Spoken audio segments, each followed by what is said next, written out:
अस्सलाम वालेकुम। मेरा नाम डॉक्टर नुमान है और मैं एक neuro developmental and behaviour paediatrician और चिल्ड्रन हॉस्पिटल लाहौर में अपनी खिदमत सारे अंजाम दे रहा हूँ। आज हम एक बहुत ही इंपॉर्टेंट टॉपिक पर बात करेंगे कि वो है कि अगर आपका बच्चा बोल नहीं रहा, यानी अगर नॉन वर्बल ऑटिस्टिक बच्चा है, तो आप उस बच्चे के लिए क्या कर सकते हैं। सबसे पहली बात जो पेरेंट्स को समझनी चाहिए वो ये है कि कम्युनिकेशन जो है वो सिर्फ बोलने का नाम नहीं है।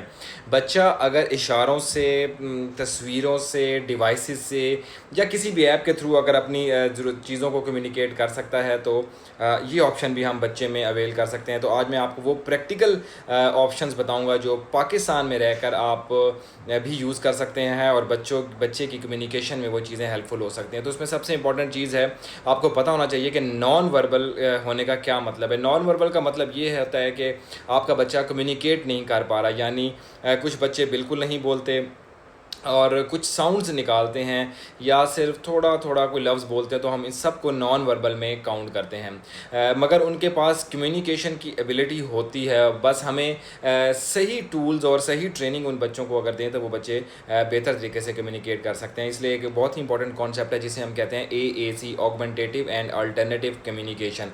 अब इसका मतलब क्या है, स्पीच के अलावा कम्युनिकेशन का कोई भी टूल अगर हम यूज़ करते हैं तो उसे हम AAC कहते हैं। रिसर्च से पता चलता है, जो अमेरिकन अकेडमी ऑफ पीडियाट्रिक की जो रिसर्च है उसने ये साबित किया है कि AAC यानी augmentative and alternative communication use करने से स्पीच रुकती नहीं है, बल्कि बहुत सारे केसेस में स्पीच इम्प्रूव हो जाती है। तो अगर वालिदैन ये सोचते हैं कि अगर हम AAC पे शिफ्ट होंगे तो जो बच्चे की स्पीच आने वाले वक्त में आनी है वो नहीं आएगी, तो ऐसा नहीं है।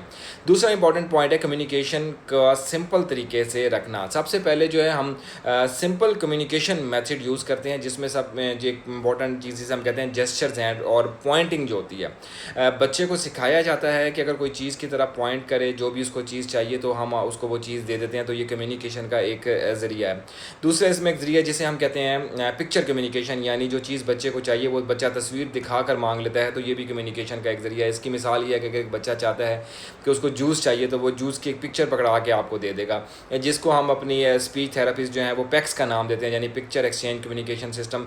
और ये पैक्स का जो मेथड है ये मोस्ट कॉमनली यूज मेथड है और ये बहुत ज़्यादा अफेक्टिव भी है, यानी इसके साथ बच्चों में बहुत ज़्यादा बेहतरी होती है। एक और चीज़ जो हम बच्चों में कर सकते हैं वो है ये जो डिवाइसेस में जो डिफरेंट तरह की ऐप्स होती हैं वो यूज़ कर सकते हैं।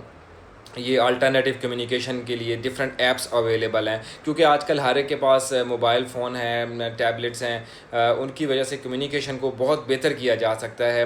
कुछ ऐसी ऐप्स हैं जिनमें बच्चा पिक्चर पर टैप करता है और वो जो टैप है वो उस कमांड को, उस चीज़ को वॉइस में कन्वर्ट कर दी। जैसे उसकी मिसाल ये है कि एक बच्चे को ने पानी पीना है तो वो टैप के ऊपर एक ग्लास बना होगा जिसके ऊपर वो टैप करेगा तो वो डिवाइस बोल पड़ेगी। अमूमन ये डिवाइसेस इंग्लिश में है तो वो आ जाएगा आई वांट वाटर, तो पेरेंट्स उसकी बात को समझ लेंगे और उसको पानी दे देंगे, जिस तरह वो अपनी इस चीज़ को कम्युनिकेट कर पाएगा। ये बहुत सिस्टम जो है वो बहुत से नॉन वर्बल बच्चों को इंडिपेंडेंट कम्युनिकेशन की तरफ लेके आता है। पाकिस्तान में आपको पता है टैबलेट्स अवेलेबल हैं, एंड्रॉयड्स हैं या आईपैड्स अवेलेबल हैं और इस पर आप AAC यूज़ कर सकते हैं। मगर याद रखें, डिवाइस ख़रीदना सोल्यूशन नहीं है। सबसे इंपॉर्टेंट चीज़ है कि प्रॉपर ट्रेनिंग और थेरेपी, उसके साथ ही कम्युनिकेशन बेहतर होगी।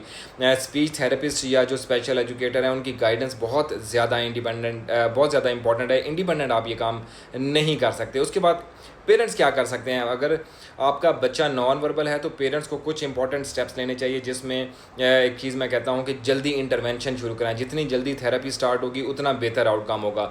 दूसरा ये कि स्पीच थेरेपी और कम्युनिकेशन की जो ट्रेनिंग है उसके लिए रेगुलर सेशंस बहुत ज़्यादा ज़रूरी हैं। घर में खुद सेशंस लेना या प्रोफेशनल की हेल्प के बगैर सेशन लेना, उससे चीज़ें बेहतर नहीं होती। और तीसरी चीज़ जो इंपॉर्टेंट है वो है कि हर चीज़ को कम्युनिकेशन का चांस दें। मिसाल के तौर पे एक बच्चा है वो स्नैक टाइम पे, अमूमन इस टाइम बच्चा स्नैक्स को एज इंसेंटिव लेके आपकी बात को फॉलो करता है, तो वो जेस्चर्स हैं या पिक्चर है या डिवाइस का यूज़ उस टाइम कराए ताकि बच्चा उस टाइम इन्वॉल्व होकर आपको रिस्पॉन्ड करे। और चौथी इंपॉर्टेंट चीज़ है स्क्रीन टाइम कम करें। जो है टैबलेट आपने बच्चे को दी है फॉर जो AAC, उसके लिए बच्चा सिर्फ उस ऐप्स पे काम करे, ये ना हो कि उस पर वो यूट्यूब या वो रील्स लगा के बैठ जाए। इससे जो है बच्चे की प्रोग्रेस होने की बजाय उसके बिहेवियर में प्रॉब्लम आएगा। उसके बाद पांचवी चीज़ है कि हर छोटी कम्युनिकेशन को प्रेस किया। अगर बच्चा किसी भी तरह से जेस्चर यूज़ करता है और आपसे कम्युनिकेट करने की कोशिश करता है और कामयाब हो जाता है तो आपने फ़ौरन उसी टाइम उसको अप्रिशिएट करना है। अप्रिसिएशन वाले जो थेरेपी है ये बहुत इफेक्टिव होती है बच्चों में। इससे बेहतर जो इससे जो बच्चा है ना बहुत जल्दी सीखता है। तो इम्पॉर्टेंट बात यह है कि आपको पता होना चाहिए कि अगर एक बच्चा ऑटिस्टिक है और वो नॉन वर्बल है तो आपने कभी भी उम्मीद नहीं छोड़नी। आज हमारे पास बहुत सारी कम्युनिकेशन टूल्स और एएसी के ऑप्शंस अवेलेबल हैं। अगर आप बच्चे को सही थेरेपी देंगे, सही ट्रेनिंग देंगे और पेरेंट्स की अगर इन्वॉल्वमेंट होगी तो बहुत अच्छे तरीके से बच्चा इफ़ेक्टिव कम्युनिकेशन सीख लेता है। अगर आपको लगता है कि आपके बच्चे में कम्युनिकेशन मुश्किल है तो उसकी फ़ौरन से असेसमेंट करवाएं, फ़ौरन से थेरेपी करवाएं और उसके बाद ये वाली एएसी के ऑप्शंस को आप अवेल कर सकते हैं। Thank you.